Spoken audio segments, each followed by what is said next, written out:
And remember, the lines are always open on 011-542-2186 or at ANN7 on Twitter. And mine is at I am Cindy Mabi. Sfiso Mahlango, resident political analyst, joins us. And we welcome back Mielani Mkabela, political economist. Gentlemen, thanks so much for your time. Just the unrelenting opposition now planning another anti-Zuma march or action on Wednesday, while we heard with the Dimpoani questioning their motives or being selective in their approach in terms of what societal ills are. This is indeed, in my view, the battle for the soul of the ANC and primarily about 2019. Just your observations, please. Well, good evening, Cindy, and good evening to all your viewers. This is a battle for the soul of the ANC, but it is also a battle for the alignment or partner of the ANC. The SACP and COSATU are the triangle that make up the ruling party, that they are the tripartite alliance. And of course, the SACP would not exist independently outside of the ANC. And we've heard a lot of people suggest that the SACP can stand on its own, and if they thought they could do that, after so many years, I believe they could have attempted it. Of course, they have liberal views upon themselves. They're also a communist alliance and a communist party. And we still have a need for communism in society, particularly in South Africa, that is divided by racialism, even segregation according to skin color, according to creed and religion. Those are things that did not leave with apartheid. And those are perhaps the grandchildren of apartheid that we still have to deal with in society. When people march and they still hold up bananas as if they are marching against monkeys. When we were told that this is a non-racial march, when you, on the other hand, you're told that this is a safe march, but the leaders are wearing bulletproof vests and the rest of us are on the street, and we didn't know that there were going to be bullets flying around, but the leaders seem ready and protected. So I think the SACP in this new awakening of an ANC that has got factions has got to align itself. They marched last week, but today Mr. Alex Mashilo said on another channel that they will not be marching on Wednesday. So I think those are contradictions, because he said they are not marching against President Zuma. And last week they marched with Save South Africa, but he says they did not march against President Zuma. So what exactly did they march for? Exactly, so which brings... the differences are many. Yeah, I think they've got to come out and say, are they with the ANC and President Jacob Zuma, or are they not? But I hasten to say, it's going to be a very difficult tenor of politics for the SACP, because they do know that they cannot make it outside on their own without the ANC. I mean, there was the offer, yeah, exactly, to say, you know, if you don't like the heat, get out of the kitchen, in the sense that the SACP and its MPs have got the invitation to simply walk out. Yes, and as the saying goes, it's very cold outside the ANC. So they want to push their weight and say, we might leave you. And if we leave, you'll have a deficit in parliament. And if we leave, you know, the 300 people or so that still believe in communism will leave with us. So those are sort of valid threats. But they must also remember that the Uber and the taxis are very expensive, and maybe it's better to keep our black cars. Yeah. So should we stay or should we go? Yeah, that's the question to ask. There was criticism from what President Jacob Zuma said regarding racism still being real, with MP Hlengwa saying that it's a sign of a desperate man. But in the posters that we've seen with depicting black people, you know, as baboons or whatever it is, would you say that the president is correct, that this is not essentially a civil society as a homogenous group that is saving South Africa? It's essentially more an anti-Zuma vendetta. What's your view? I think the president needs to know that he's a president in this country. So the country has black people, and the country has is white and black. So the president of the country, even though he comes from the ANC, but whenever he speaks, he needs to reflect and be mindful that he's the president of the country, other than the president of the ANC, because what is paramount is to be the president of the country, and that is what he is. So most importantly, he shouldn't have said that That's probably what I can indicate. Maturity is, if things are moving like this, probably it might need the ANC to think about two centers of power, so that the ANC needs to be led by another candidate, and the president of the ANC can say anything while the president of the country sticks in uniting the country, because that is paramount. We need a united economy. We don't need any aspects that will violate the running of the economy. It's a lot of things that you can take as scenarios that might have benefited. The Rainbow Nation that has been championed by Mandela has done something in society. Coming up with BUSA 2008, like taking off the Africa Handelar and USACOP and taking the BBC to form a BUSA has done massive. It's just that it's a lot that still needs to be done. But when you break all those institutions, you go back to zero and you demolish everything that has been started well. And I mean, we know that we live in a polarized society with different ideologies and, the freedom and democracy that we appreciate.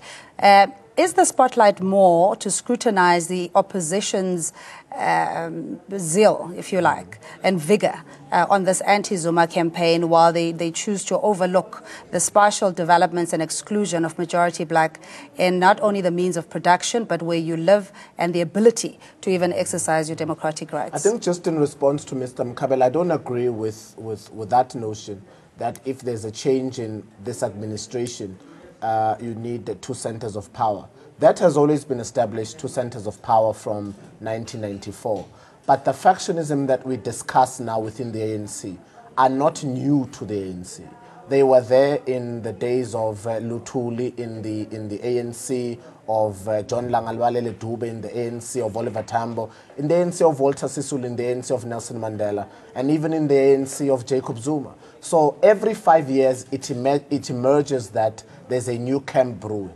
It happened with COPE. So every 5 years there's an uprising and there's a shoulder brush, and they go for the elective conference. When people get to the elective conference and then you don't win, it will be very difficult for someone like CR17, our Deputy President, Mr. Cyril Ramaphosa, who's been taken from business back into the political periphery. If he doesn't make it as the president, what happens? Another faction or another group is going to develop. And people are going to say, well, in that case, let's start our own political party. And so for the issue is not that in this administration there might be a breakdown. There's always a factionless battle, and we see this. So now we'll come with back to my question. I hate to interrupt you. Let's just take Temba has been very patient, calling us from Soshanguve. Good evening to you, Temba. Hi, how are you? I'm very well, thank you. I'm good, man. I also like to comment. Go ahead. Yeah, as a citizen of South Africa. My problem is one concerning our president. You've got kids, and then you have your favoritism on your kids. It creates a problem. Why I'm saying this? We are of President Zuma. Zuma is our father. But the problem is one. When the fighting started, he didn't take care of it. That's why we are in this problem at the moment.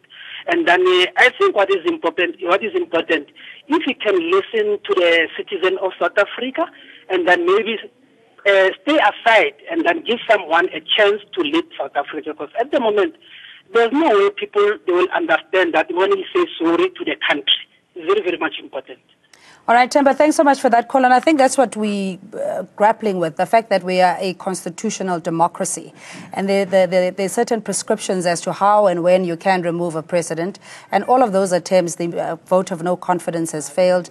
But the whole criticism around the president being maligned gets us all worked up. And yet, this is the very constitution that we laud and we want to protect. Just take us out of our misery, Sfiso, just in your observation, to help Temba as well and many others that are calling for the president to resign. I do concur with a lot of what Temba has said, in that President Zuma should have brought perhaps the alliance and the factions together. But this is also, at the end of the day, Cindy, a job, and a job that leaders campaign for. And when President Zuma is in the position to which he occupies, many others would like to topple him to occupy that position. because it is the #1 position in that country. And so whilst we have a uniting front, whilst he might want to bring across a united South Africa, one must also be available to the notion that this is a job that is highly, highly contested. It works in politics, and it's not as easy as just bringing groups of people together and saying, well, let's just talk about it. The future is now. All right, let's take a call at Xolile in the Western Cape. Good evening to you. Good evening, Cindy. How are you? I'm well, sir. Thanks. How are you?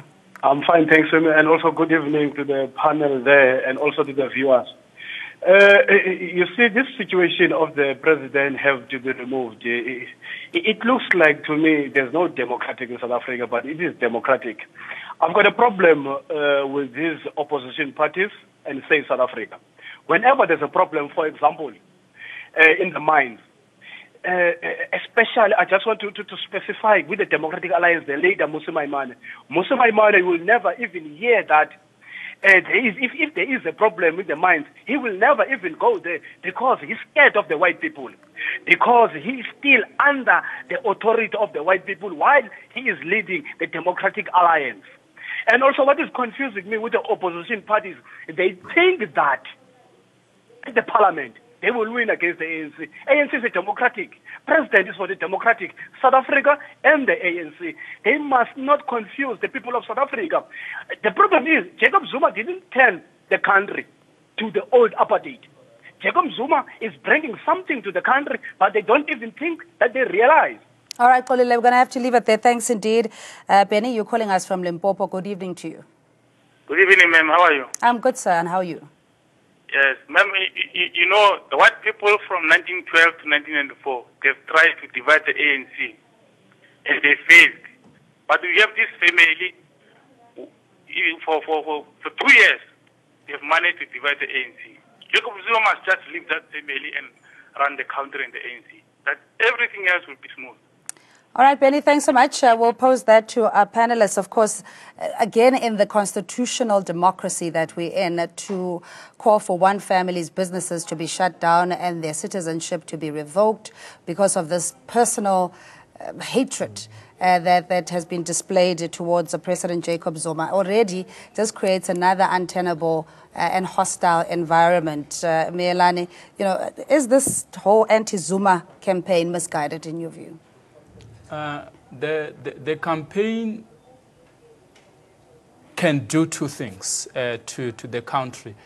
One, these campaigns, since I have been reflecting and doing mindfulness around them, they are strengthening the ANC to remember why people have voted like them, and you will start to see the ANC responding very well around that, of which it becomes a very positive factor for the ANC to continuously be reminded that when you don't do certain things, other people will like to take over. So for ANC always mustn't be comfortable. So this is one positive element, and you will see delivery after this contest. On the other side, you will see the attendance of it can be the president and his dealings with like families. I think it can be wrong. Or it is already wrong. The president probably should have clarified when he has friends in any other way. He should have indicated that these friends might have went further in using the network. Social capital value net, it's always there, or like networking with different ministers and business people, it is always there. But when you stretch out of social capital value net and then you go beyond the ethicalness around that, it becomes a problem. But I don't see any problem in the president having friends in whatever way. The issue becomes the dealings in big projects, and like people start to see that if it gets to the general public while there is opposition that is interested to lead, it creates a can of worms. But each and every person is independent. And notwithstanding to have friends in whatever way. Yeah, the anti-Zuma narrative that has been peddled in the media. Temba in the Val, good evening to you and welcome. Cindy, how are you? I'm good, sir. How are you? Good. Cindy, you know what? Zuma is a man. Hello? Yes. No, I agree. Zuma is a man. Yeah, Zuma is a man that you've got, I can't even say.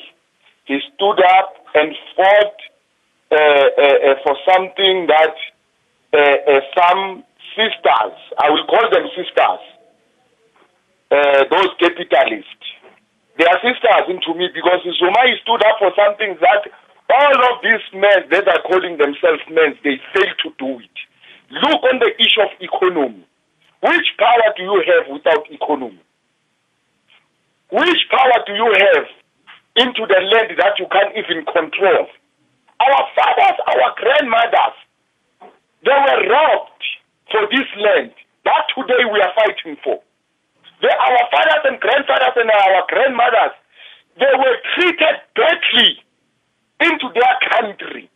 We are willingly to bring back Zuma where he is going to. It's our president, and those capitalists that are undermining our president, they will come down to the branches if they know the branches what is. I'm telling them face to face those sisters that there is no one that will fight against Zuma. He stood up, that man. All right, Zuma is the man, I'm telling you. Much appreciated. Thanks so much for your call. Why should we be, Siso, why should we be not skeptical, but look closely at the campaign to save South Africa if their premise is to protect the state from looting and corruption? I think we must be mindful when dealing with men. I think we must be mindful that any leader will be opposed on the basis of his leadership, but that the battle will become very personal. When we discuss an anti-Zuma march, for instance, we'd like to bring a narrative and say, this is where government has failed entirely, and this is where government has prospered. And then we have an objective debate around that. But if people oppose the individual of Mr. Maimane because he's X and then he's Y, I don't think that brings an objective debate on the performances of a party. I think when one looks at South Africa and looks at the anti-Zuma protest, then there must be a scorecard to suggest what the ANC has done. Because President Zuma is just an individual and takes instructions from the top six and the NEC of the ruling party. And likewise also present a counter-argument to say this is where the ruling party has failed. And on that basis, we see that we should find a vote of no confidence against him. But to hold a march, particularly in key points of this country, and then to make placards, that's just demonstration and say Zuma, the individual, must fall. It's wrong because you haven't interrogated the policies. And governance is all about policies. It's not about an individual. If another president ascends now into the seat, the ANC will not have changed policy. It will be exactly as it is now because the policies have not been manufactured. So when dealing with leadership, I think maybe South Africans must go and relate the policies to themselves and then say, this is what we like, this is what we do not like, and then maybe we can talk about an administration. But to overlook policy and to overlook performance and just to make a circle in the newspaper and say, this person we don't like, and we're going to go against that person. You can change 10 presidents, but if the policy has not changed, we also want it's not going to change anything. We want to accommodate our viewers as well. Lindani in the Eastern Cape, thanks for your patience. Good evening. Good evening, Cindy. Good evening to your viewers, as well as your panelists. I tend to differ to the other people that have phoned now. Zuma is the main cause, the one who's caused his downfall, with his friends, the Guptas. The other ones, I'm very skeptical about this revolutionary, all that economic radical economic transformation and all that. That is nonsensical. We know for a fact that all his decisions are influenced by the Guptas, his friends. We're not stupid. And these are his downfall. He's going to fall because of his friends. There's nothing. What he is doing now, we've been downgraded by 2 agencies, and this is obviously will impact a lot to us, the poor, because of Zuma's stupidity. He should have long resigned because he's been influenced by these guys. All right, we'll get a response. Thanks so much. Saisela in Tembisa, hello to you. Good evening. From Tebisa. Yes, sir. Yes, I want to come in here. I think all opposition parties, they are unfair in calling President Jacob Zuma to resign, because the issue here is President Zuma was elected by the public. For them to remove the president, they must go to the poll. They must wait for 2019 so that we can go to election, and therefore a president will be removed in that fashion. If they want to ascend to power, they must go to election, finish and last. All right, thank you so much. Just your response from the 2 or 3 last calls. The last speaker is highlighting a very critical aspect, which is very democratic, like in its nature. I mean, from student politics, when you differ with the leadership of the day, you wait for the time, and the party can be punished, or it can be taken out through the polls. I think that is good, other than using like political power, because my issue is, even if you will need to do things quicker in between terms, I don't think it can solve the problem that the country has. The country now has a very huge problem, and we don't need to further divide the country we're out or the of time. leadership. Just in 30 seconds, so your response to some of the callers. I think the downgrade, particularly as our last caller has mentioned, is personality-based, and it infringes upon a nuance that perhaps Mr. Gigaba will not perform. And that is wrong, because he has not been given an opportunity to perform yet. One should interrogate the policies and look at what has been changed. Has he changed any ideology or any program that government had been implementing? And if the answer is no, how do we then suggest that this country needs to be downgraded, particularly after 2 days and 4 days after he's been in office? It is to give South Africa a chance, because we've got an investment reputation, and rating agencies should not wear political party T-shirts when dealing with the country's economic programs. All right, gentlemen, thanks indeed for your time. Siso Mahlangu, resident political analyst, and Mielani Mkhabela, political economist. And for you at home, thanks indeed for taking the trouble to call in. We'll take a quick ad break, and we'll pick it up just after the 7:30 news headlines.